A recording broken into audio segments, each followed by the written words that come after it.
Alright guys, this is Butch. I am, I don't know if you can see it, there it is, right there. That's what I'm going to be talking about today, and this park that I'm in. So, something very unique to Birmingham is that it had a large part to play in the civil rights movement. So I did some studying, and the civil rights movement started really in 1857 with the Dred Scott decision, which said that colored people, is what it said, are not citizens.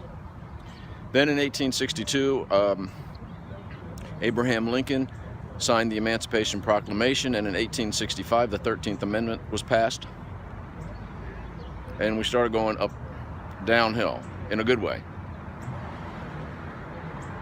Except what happened was, a lot of folks down in the South here, let me see if I can, there we go, thought that they still needed to take matters into their own hands. So in 1955, Rosa Parks did not give up her seat, and Martin Luther King and Shuttlesworth, I can't remember his first name, formed the Southern Christian Coalition. There's some other names in there, and they wanted to, get the civil rights movement going, and they did. And this park commemorates some of the struggles that went on here in Birmingham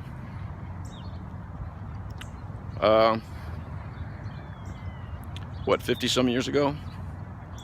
So there were a lot of atrocities. How about that? Ugh, no. All right, sorry about that. Dizzy. So there were a lot of atrocities, of course. In 1962, the business owners were supposed to remove colored from their businesses, as in the bathrooms and the water fountains. And they had some altercations here, and this statue here that I'm going to walk right through commemorates some of that, because they unleashed dogs on U.S. citizens. And hurt a lot of them. Now, the civil rights movement was gaining some momentum, but it needed a little bit more. So Martin Luther King Jr. was behind that. I think it's Frank Shuttlesworth, the Reverend something Wood.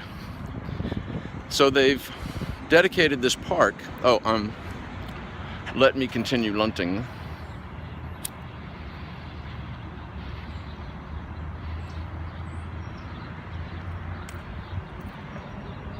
I'm smoking some Rattray's Black Mallory, like I told you about in my last video. It's a pretty park. It's named after a World War I hero. It's called Kelly Ingram, who saved a bunch of men from a sinking submarine. And they have not changed it to anything to do with the civil rights movement.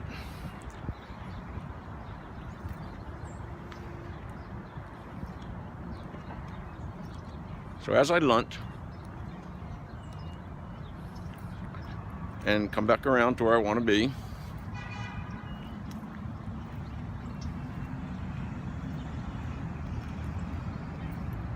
this doesn't stay lit as well as I would like. So I'm walking up on the end of it. It's just a city block, and they have a statue right here commemorating one of the founders of the civil rights movement,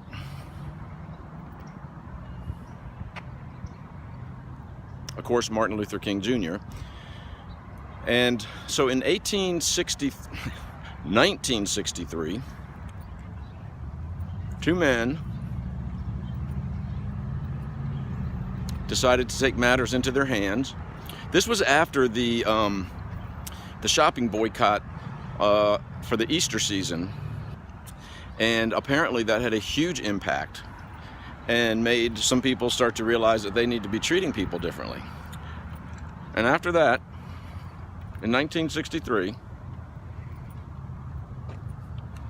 two white men bombed this church. and it was before the service, but some people had already arrived, and in that bombing, 4 little girls were killed, and this statue commemorates them. So the beginning, Birmingham was not the beginning of the civil rights movement, but it was an integral part of the civil rights movement. So today, Lunting and a history lesson. You guys take care, I'll catch you later. An addendum to that is right here at this statue, right behind it when I got out of my car. Maybe I can get that statue, yeah. Sorry, walkers.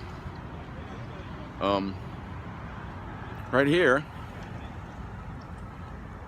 right behind there when I first got out, there was a homeless man sitting there who I struck up a conversation with, and he told me that his father was at the morgue, his uncle was at the morgue when these 4 little girls' bodies were brought in. And he said that he went a little crazy and had to move up north for a little bit just to get himself together.